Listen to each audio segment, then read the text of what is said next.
captivating audiences worldwide. More than 18 million social media followers, over 700 million views on YouTube. The first stand-up show at Madison Square Garden, completely in Hindi. Zakir Khan, the boy from Indore, now belongs to the world stage. Fashion तुझे नहीं पता, है ना? Style का शौक तेरे पूरे खानदान में किसी को नहीं आता। तेरी खुद की शर्ट तो तुझे उसने लाके दी है। तेरे को लगता है वो अपनी ड्रेस तेरे से पूछ के लेगी? नहीं, no.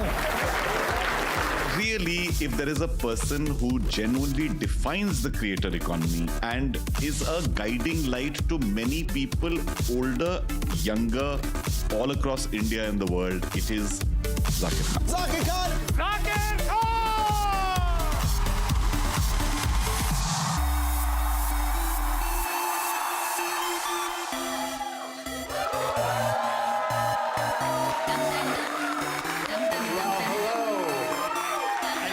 To Studio 700 at CBC Vancouver. I am Stephen Quinn, and we're coming to you live as we prepare to welcome a very special guest. 6 weeks ago, he completed an historic night at New York's Madison Square Garden. He was the first act to perform a full stand-up set there, completely in Hindi. And now he's bringing his North American tour here to Vancouver. Around the world, hundreds of millions of people have enjoyed his comedy online. And you 40 lucky people who are here with us in studio today will be seeing him in person. So please, make some noise and welcome to the stage, Zakir Khan.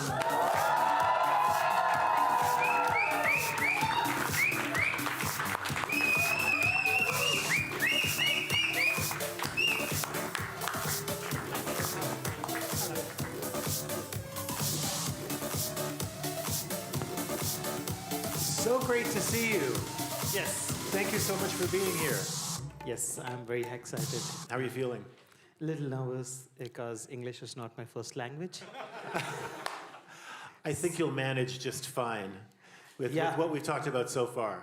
Yes, I was practicing, so don't think that... Is that what you were using? That you were using me for that backstage, were you? Yeah. Okay. That was not a real conversation. I was just trying to... Gosh, because you were so nice then. It's so great to meet you, seriously. And such a pleasure to have you here. You've got 2 shows in Vancouver tomorrow. Yes. And you have been on tour for how long now? It's been 3 months. I want to go back home. Like everybody else, right? You said that on Instagram. You said that you were getting homesick after this. This tour has been, what, 3 months now? Yeah, it's been like quite a long trip. And I think that's the reason why home is nostalgia plus your cultural comfort. Right. That's what makes a home. Right. Yeah. And there is a reason why birds have a nest. You know, they are free, they can rest anywhere, but there's a reason why you go back to the same location. So I think it's been a while, and I would like to spend some time with my parents, my friends, my family, brothers. I thought that, I guess anybody who's on the road that long would want to be doing that. Yeah. You have performed here in Vancouver before. Yes, I have. Okay, about 2 years ago, maybe? 2.5 years ago, I think so, Okay. yeah. And I absolutely love Vancouver audience, especially, there's so much of warmth and pride in Vancouver citizens that they have the prettiest city. Though they have only ruined it by their contribution. But still, so I love the pride they have. They walk with this pride that we are from BC, and and I absolutely love it. No, it's my adopted home too. I'm not from here originally as well. Again, and so this is the latest stop on your North American tour. How much further do you go on this tour? I think this is the last show. This is the last Thank you very much for love and support. That's great. I got the fish out of here. As soon as the last show's done, you're gone. Tell me about, you packed Madison Square Garden. So you're talking about 20,000 people. To see a comedian who is doing a show in Hindi, what does that tell you about, where you are in your career and the kind of, worldwide audience you can draw now? I think it's also something that, how do I put it? It's who decides what's big and what is small, right? Or what is enough for me? You know, God has been very kind in giving me. Why should I stay in my lane? So, you know, when He is not, when God is not shying away from giving me these things, why should I shy away from asking? So that's been journey from last 12 years, and you know, I keep asking for more and He gives me more, though of course I need to push myself harder. Yes. But when you do something iconic like a Toronto show as well, like we did 2 shows, had 26,000 people at Scotiabank Arena in Toronto, and like, you know, all of these moments are not just about me, but they're also culturally very significant. Yeah. Is also giving space to the community I come from, to the people I belong to. You know, there's a sense of belonging. That's why I ask everybody to come dress up in their cultural attire, because the visual of 20,000 people getting out of that place and, you know, making space for themselves and for the community is what I live for. And that's why these things are so iconic to me personally and for everybody who is part of that. And what does that feel like to you to be doing an arena show like that, looking out at all of that? I mean, we see the graphic here that we have with you on stage, but what does it feel like to you, knowing that you brought all those people together? Yeah, it's very overwhelming every time. It's when you think of it, you don't imagine something like this happening to you, right? And when it is happening, it is at the same time very surreal, but also there's a show to be done. Yeah. The experience has to be top-notch. What they have come for has to be fulfilled. It has to be above par, their expectation, especially when you're a popular artist. There's a continuous threat in, it's a common sentiment that it's not that great, he was good earlier, right? That's everybody who's popular lives with this. That he's not good enough now, he used to be good before. He used to be better. Your first record was way better. Yes, right. So every time they are listening you again, you have to beat that mindset, this preconceived notion with them that no, you are the greatest of all time, you're still doing it, and you're far better than what you actually know me. So that also has to happen while you are very overwhelmed in this crowd. And yeah, it's But that's a lot of pressure to put on yourself. Yeah, but then there's a lot of credit. It's also very sexy to do art. It's not, yeah, that's what I get paid for, to deal with it. Like, you know, it's like being a sports person. Yes. You know, it's match day, you're under a lot of pressure, and still you strike because that's what you get paid for. Yeah. You know, that's what experience is. Your experience, much of your comedy is hooked into, you know, family and domestic situations and that sort of thing. You're talking about, you know, all kinds of issues. Does that come from your own experience? Well, it has to. Also, like, I am somebody who's very attached to my family and have spent a lot of time with my family, friends, and my extended family, because in India, we have this concept of joint family. Mm-hmm. Like, you know, like all our cousins live together, all our uncles live together. You know, even now, when everybody's trying to live their separate life independently, still, you know, in India, there's an idea or concept. Even here in Vancouver or in Toronto, people still try to find, you know, houses close by to each other. Yes. So that the sense of unity is there, the sense of... So I have been brought up in that kind of a community, in that kind of setup, and that has really helped me, shaped me as a person. And, you know, you will always talk about the experience you've lived with. You will not go out of it, right? For example, somebody... for example, some actor has become multimillionaire at the age of 40. You know, in his every interview, he will only talk about the more years when he was shaping up. His major experiences will come from there only. Yeah. Similarly, my major experiences come from being part of such a large family, you know, and to understand the relationship. My politics is more inwards than outwards. Right. Right? And understanding the nitty-gritties of how I feel, what and when. And that is what I wanted to solve, and that is what I'm working on. We're going to get ready with an audience question in just a moment. I think somebody's going to bring someone up to the microphone. Yeah. In the meantime, I mean, your family was not the only You know, you got a lot of support from your family, obviously. Yes. You got a lot of support from other comedians as well. Hassan Minhaj wrote that your combination of storytelling and poetry, he said, elevates comedy to a place he has never seen before. What does that kind of response mean to you? It means wonders to me because I'm a huge fan of Hassan. I admire him a lot. Like, he's one of the comedians I look up to. And coming from my ideals, something like that really makes me very happy and motivates me to work harder. And he was kind enough to bring me on stage in New York. And so I would like to also mention Russell Peters. Yes. You know, I'm sorry, I'll pick it up. That's me. It's okay. Thank you. Trust me, I'm better than this. Even in this, on this trip, I've missed 9 flights. So I'm great at this. And so Russell Peters was also one of the people supporting you. Yeah. And you know, these people are very kind, and that's what comedy is, a very small community. Yeah. And it's when you see another thing. There are no surprises in comedy. There's hardly any surprises. Like, you look at a boy or a girl, you're like, yeah, this guy. Right? So I think that's what they did. They saw me, they're like, this guy. So they're like, yeah, if you need anything, we'll help you. So, you know, Russell and his brother Clayton, they have been such a guiding force for me. Yeah. They helped me so much. And, you know, especially flying from, like, you know, coast to coast for just to welcome me on stage. And it was like a lot of effort from Russell also in Toronto. And so when these things happen, when they say kind words, it really motivates you. It feels like you have a community sense of belonging to this space. Yeah. You know, this is not my country. I'm traveling, I'm visiting. And, you know, when you see helping hands, and that's what I think, that's what we all need, right? We all need somebody who looks into our eyes and assures us that things will be fine. You got me. We have you.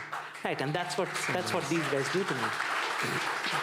We have a question from one of our audience members. Go ahead, please, sir. Hello. Know how you humbly deal with fame, a lot of fame, but how does your parents deal with it, and how your relatives have changed before it and after it? Because we all have came from the same joint family system, so. Excellent question. Thank you for that one. First of all, my parents are very arrogant about it. No, that's just a joke. I think I am just like 30% of what my parents want me to be in terms of being humble. I remember last year, one of my managers came to my house and we were working on whiteboard to the amount of money we'll be making and the things we'll be doing and the numbers and everything. And my father, while passing, he heard it. So for 2 days, he just kept looking at me and just smirking at me. So I thought that I'm sure he has something to say. So I stopped him after 2 days. I'm like, you want to say something? And he just went like, just wanted to tell you that popularity is very normal and a lot of people get popular.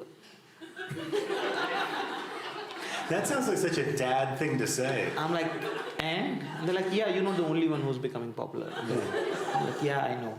Just letting you know. Yeah. So I think that's how. So they make sure so that's why everybody's like, how are you so humble? My parents make sure that they insult me enough so that I never. So that's how you roll. That's how you fly. All right, let's go to another question from our audience. Yes, sir. Sure. So first of all, I'm going to call you Bhai because I don't know, it feels like I've met you before. So Thank you, Zakir Bhai. Bhai, I have a question in I'm Hindi. most comfortable with that, by the way. Perfect. Then Zakir Bhai, I have a question for you in Hindi that says कि अगर जिंदगी में किसी से कुछ सीखना हो तो उसे क्या पूछना चाहिए? वाकई में बहुत अच्छा सवाल है आपका. किसी से भी अगर कुछ सीखना है ना तो उनके पास बैठिए चुपचाप और उनसे पूछिए कि आपने कैसे किया है. The question is that if you want to learn something from someone, yes, what should you ask them? Oh, that's So I've told them another that excellent just question. sit next to them and just ask them that how you have dealt with your life. You know, you don't need to ask your questions. Learn how they deal with it. Because it's like, you know, life is not ready-made clothes. It's a stitched coat. It has to be your size, you know. So you can hear someone how they dealt with it, and you can take notes, but you will still have to apply the decision will have to be yours. You will have to do your thing. So you can learn a lot, but you will have to apply on your life. So yeah. Thank you. How would you describe the difference between you grew up in Indore? Yeah. How would you describe the difference between growing up there and where you are now? I think that's something which is very, because till 2010 I was in Indore, I was unemployed. I used to I was in Delhi, I used to visit my home very frequently. And imagine this boy just eating lunch in afternoon, unemployed, 23-year-old, right? Watching television and just looking at people on television. They're like, if I go there, I would just kill it. Zero chances of being there. Yeah. So, that city has shaped me so much, and my friends there believe in me so much that tomorrow if you tell me that I'm running for the president of, like, say, Canada, and I'm getting married to XYZ actress, my friends in Indore will never, like, even blink. They will just immediately start packing their bags for the wedding. So because over the years, because I come from such a, low-income group background, that they've seen this turn on so many levels and so many times in life that they now have blind faith. So all these people make that city for me, and it's really amazing. It's overwhelming when you come to Mumbai or when you travel so much, because you're traveling first class, you're staying in 5 stars, you're staying in the best hotels. And I used to work in a hotel in Indore, and it was like a 3-star, 4-star hotel, and I used to play in a restaurant like a musician. Yeah. I was a musician. I was a young musician. I used to play sitar. Yes. So every month I had to go and give my bill, my monthly salary bill. So that was the only day I used to come through the main door of the hotel, right? Because every day else I used to take the back door. And I used to be so ready if somebody stops me, that why I'm here, that I've just come to submit the bill. That was always on my tongue, that I was ready. Nobody asked me. Yeah. But I was always ready for, I've just come, because, I never thought that I belong to the main lobby of this hotel and cut to this life. So it feels surreal, it feels very dreamy, but I'm trying to cope with it. Yeah. I think we call that here imposter complex, where you feel like you don't belong, and that's kind of in many ways what ends up driving you. Yeah, I think I deal with it. Why can't I get more? And is this even mine? So I'm a little greedy that way. So it's not fully imposters. And what kind of things do you find every day that help you cope with all of this, with the fame, the busy life, the pressure you feel to make every show better than the last?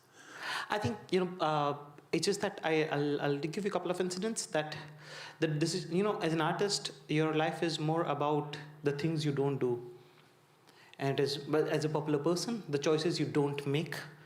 Do you follow cricket at all? No, right? No, I don't. I'm sorry. My whole argument will fall. How do I explain this? Okay, I'll still go ahead with it. Whoever understands cricket. So, if you make a century, you will be remembered for the runs you've scored, but the runs you score is not just because of the balls you've hit for 6s and 4s. It's majorly because of the balls you've left. You've not touched. So as in popular artist, it's a lot of choices you don't make that shape you. So that's why, I get offers for very silly things, and the money is way bigger beyond to what I've ever heard. Mm-hmm. And there was this something which was it was a big dilemma between me and my managers, because the money was very good and I didn't morally aligned with it. And then we were in a coffee shop, let's say. It was a chai ki dukaan par. It was a chai store, just for your understanding, as you don't understand cricket as well. So I know. I'll say, let's say Tim Hortons. I'm still stuck on 6s and 4s over here. So we were there, and this 19-year-old, very thin, lanky boy, and he's like, Zakir bhai, he calls me brother, and he's like, can I take a picture? And I'm like, yeah, sure. So he takes out his, the brand, his dress, his whatever, he changes his clothes, immediately comes. It's, just very thin 19-year-old, not even a proper mustache.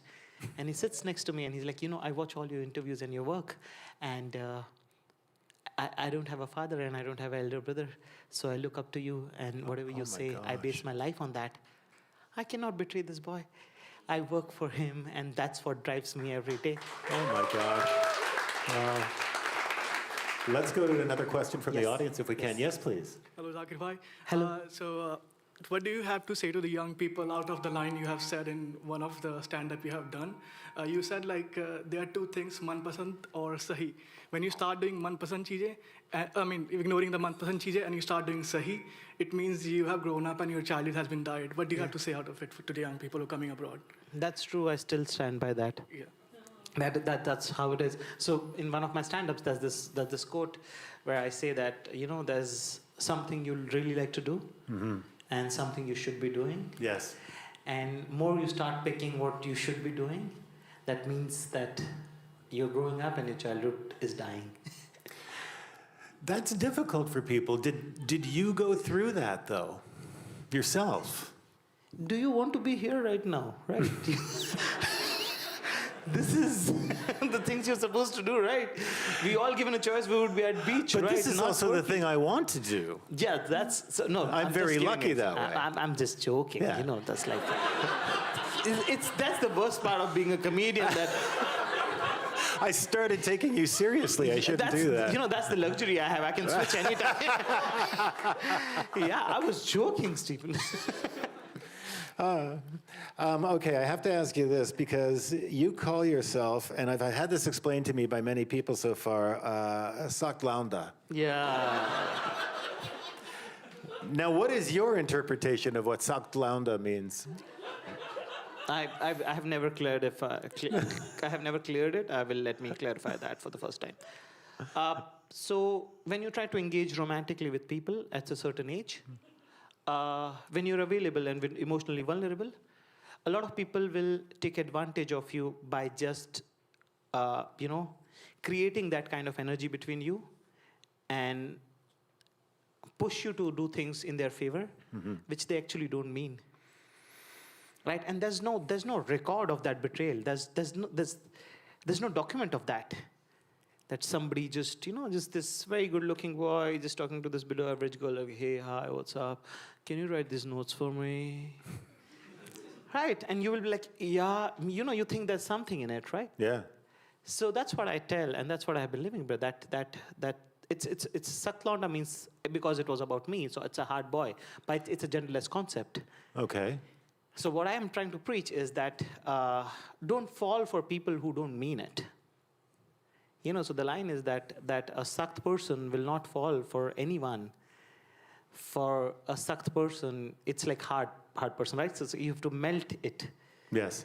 So I will not melt for any random person. I will melt for a person who gives me equal warmth and enough love and enough commitment. So that's what that means. I think I answered.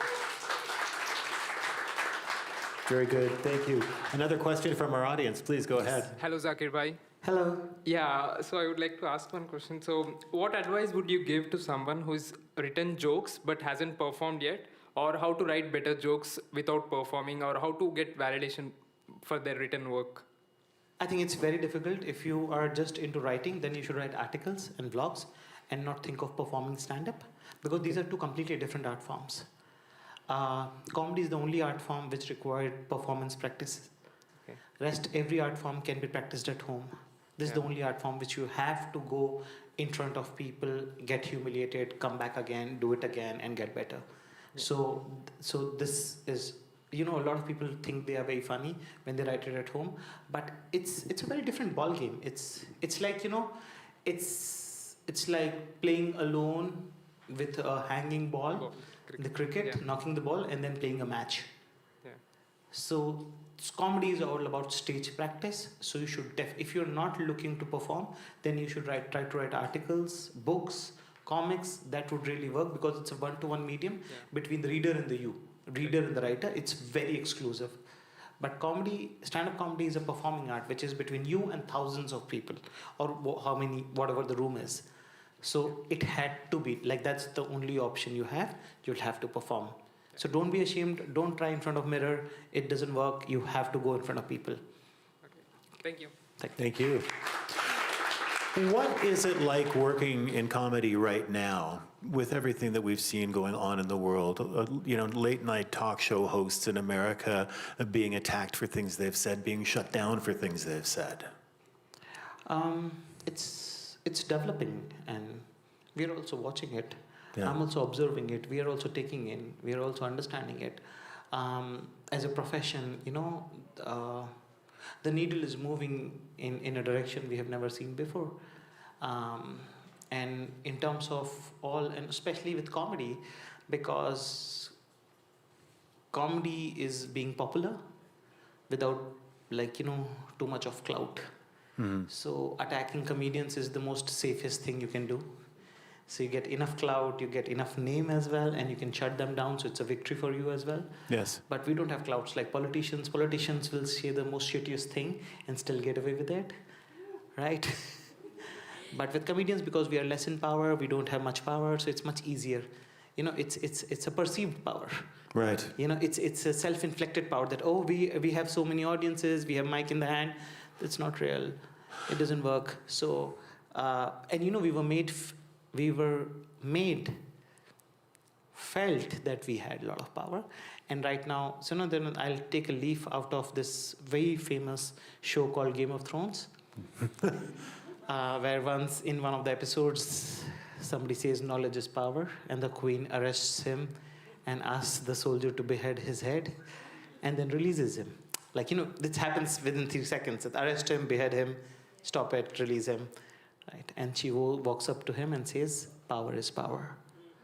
So I think we are living in a time where power is power, so they are going with full force. And as a comedian, I'm also observing, everybody else is observing. That's what we talk within community. Mm-hmm. Let's see where it goes. I think it will take another 5-6 years to settle down. And then we'll exactly know what is allowed, what is not allowed, and we'll navigate.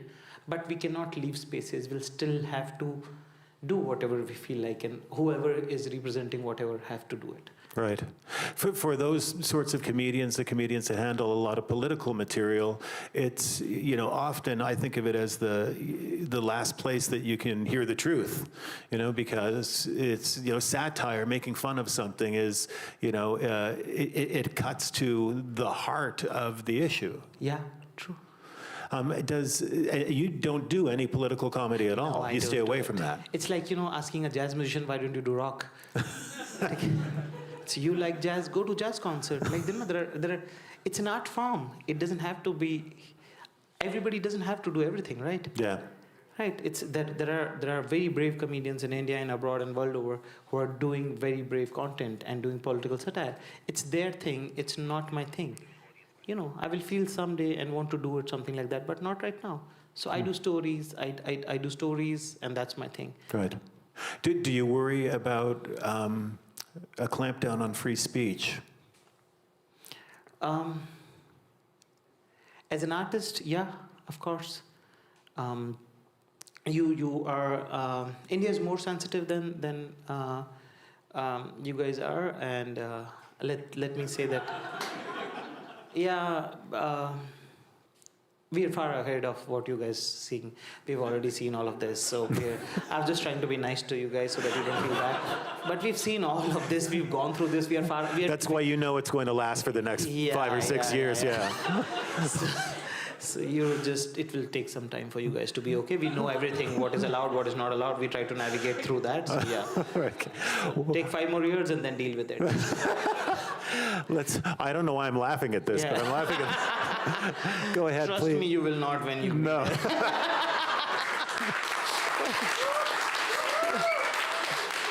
Go ahead, please. We have another question from the audience. Here. A question about success, about luck versus your own hard work. So how much of your own success do you attribute to luck versus your own hard work? You were talking about your missed flights on the trip, but आपकी success life में तो बहुत अच्छा लग चल रहा है, I guess. But how would you analyze it? फिर से सवाल एक बार पूछते मुझे समझ नहीं आया. Just attributing your own success based on how much you've gotten based on your luck versus your own hard work, like how much you put in versus what God gives automatically. You were talking about it earlier. Just a bit more percentage-wise? Got it. I think I'll. It's a little boring answer, but if everybody's up for it, I will still try to. So you work hard. So everything is provided by grace to you. It's the God who will give you. It's just the being, the existence, the universe will give it to you. You work hard so that you have the capability to handle what has been given to you. That makes sense. So, so you keep working hard, and also a big part of my success is also the failures I have gone through. Imagine I was looking for a job in Indore as a radio jockey, and if I would have got that, life would be so easy and different for me. Imagine when I was in radio station and employed there for 5 years, and they thought my voice was not good enough to be on radio in Delhi, and I was just like one of the back-end writers for that job for 5 years. Imagine if that would have turned out for me. So all these failures have brought me here. So success is just a part of it, but the journey is through the failures. But the only thing you do is never stop. Good day, hard work, bad day, hard work, feeling tired, work hard. Just keep going, make it a thing about. You cannot be depending on this. That's why I don't like event-based life. It's just like, I want to clear this exam, and then life is never going to be easy for you. The only thing you have to do is be consistently, just keep knocking the doors, and one day you will reach somewhere you have never imagined for yourself. Yeah. So I think that's... I have to say I'm not really thrilled that your definition of failure is working at a radio station, but that's a whole other thing. No, not being... No, my definition of failure was not being able to do what you do. I understand. You realize I'm very jealous of you right now. You want to switch for a little while? I have to work on my Hindi. You mentioned earlier on that you have some musical talent as well, because making people laugh is not the only thing that you do. You have another talent entirely. I just want people to have a look at this.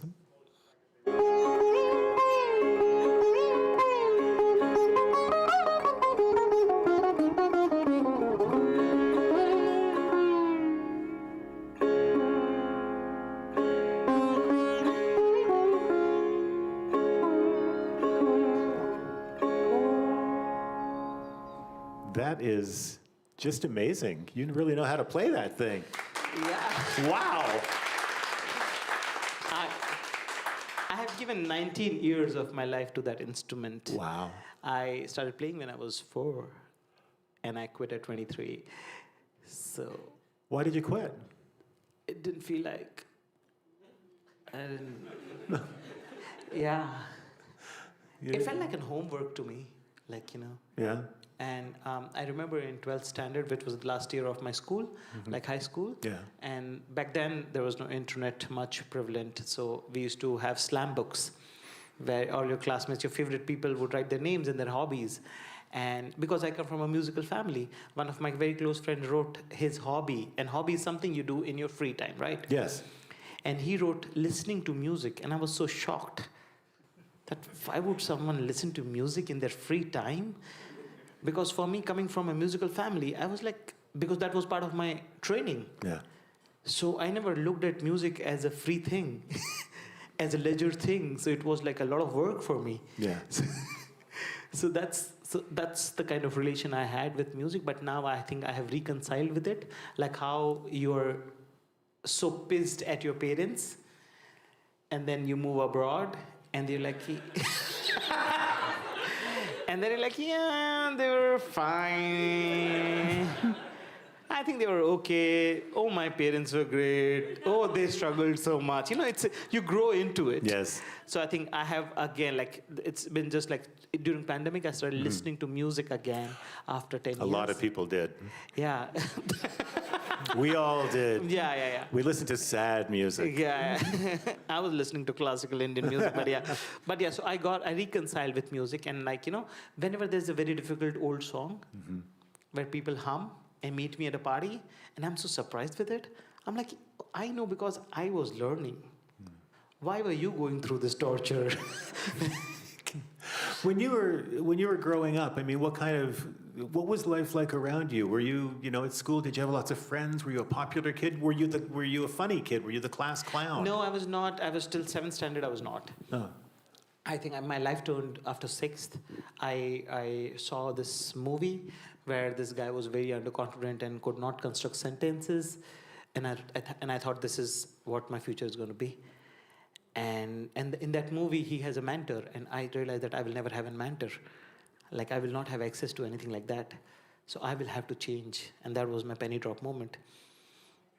And it was my summer vacation. I bought 3 joke books, like full books, fat joke books. I read all of them. And that just gave me a sense of joke and timing, and flip and the rhythm of joke. And then when I went to school and I started cracking jokes, I saw that funny people have space. Yeah. And they are seen. Before that, I was an invisible kid. So yeah. So after that, anytime I talk about bullying, I talk till 6th. After that, it really changed for me. There are children today who are in that situation where they're getting bullied. They feel like they don't fit in. They feel like they're not doing well compared to their friends. Well, what advice would you have for those kids? I don't have an advice for them. No, there's no advice for them. That's right. The advice is for the teachers and the parents. The advice is to the parents who think that their kid is very cool. Unless you treat every kid of the community as your own, then only you realize what bullying is, because it comes from the home they are. They learn from the home they are. They learn how to treat others and people who are lower in power from their homes and not in schools. That's the advice is for them. It's not for the kids. Yeah. You cannot give an advice to somebody who's beaten, somebody who's a victim. Right. I don't understand why people keep asking, like, not you, but in general, there's a culture, like, what do you want to say? The people who's beaten, bruised, cannot stand on his feet, is been bullied every day. There's no advice for him. The advice is for the other guy who's... Yeah. The advice is not for the victim, it's for the perpetrator, right? For the bully and his parents. And it's every time a kid is bullied, the system, humanity, the society fails every day, every time a child is bullied. I have been bullied, a lot of us have been bullied, and it is not our fault, and we are not supposed to feel guilty about it, that, I could have dealt with it. No. Yeah. It was somebody else's job, and they didn't do their job properly. Thank you. Another question from the audience. Yes. Stephen, this is more for context, that he's, like, the way we introduce him as the LeBron James of Indian stand-up. I'll explain why. Because he's been, like, constantly dominating over the decades in his art form. His art form has kind of become a legacy. It's gotten into, like, its own dictionary. And he's consistently kind of raising the ceiling of what success means for an Indian stand-up comedian. So my question is, now, since you've already done Madison Square Garden, Scotiabank, etc., what next? So I'll tell you something. So your life, I will always say, my life is like a traveler. I stay in a 5-star, thank you very much. I stay in a motel, thank you very much. What is important for me is that I keep moving. I go back to India, I will perform in Bikaner, I will go to Amravati. I'll try to take comedy. My idea is to not just to bring in comedy to the Vancouvers and Winnipegs and the Madison Square Gardens and the climate change arena of Seattle, but to also take it to the Amravatis, to Ahmednagar, to Solapur, Kolhapur, to Jabalpur, to Indore, to Bhopal, to Ujjain, to these cities as well, to just experience, God has given me this opportunity to take my art form to places. I will continue doing that, That's what I was telling you in the previous question, that I don't like the event life, that, one day I want to do Madison. What do I do tomorrow? So as a traveler, you keep moving. Yeah. That's kind of a lovely thing to wrap on, and unfortunately we do have to wrap, but I have one last question for you, which is, for anybody in Canada who is tuning in right now and doesn't really, know you, or feels like they haven't gotten to know you yet, even through this, what is something you would like people to know about yourself?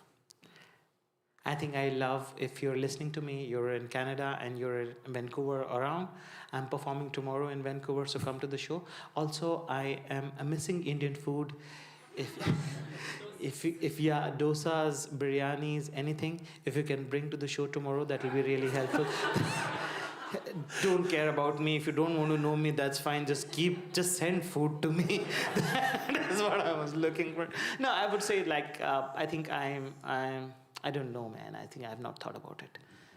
So that's the only thing I've not. You haven't thought about it? About this? How do I introduce myself? I think I don't know how to be introduced, but I know how I want to go from this world. That's what I'm looking for. Wow. When people see the ticker that Zakir Khan died, that should be a feeling that, he helped me in my life. He was part of my life. He said, that's what I'm. That's very beautiful.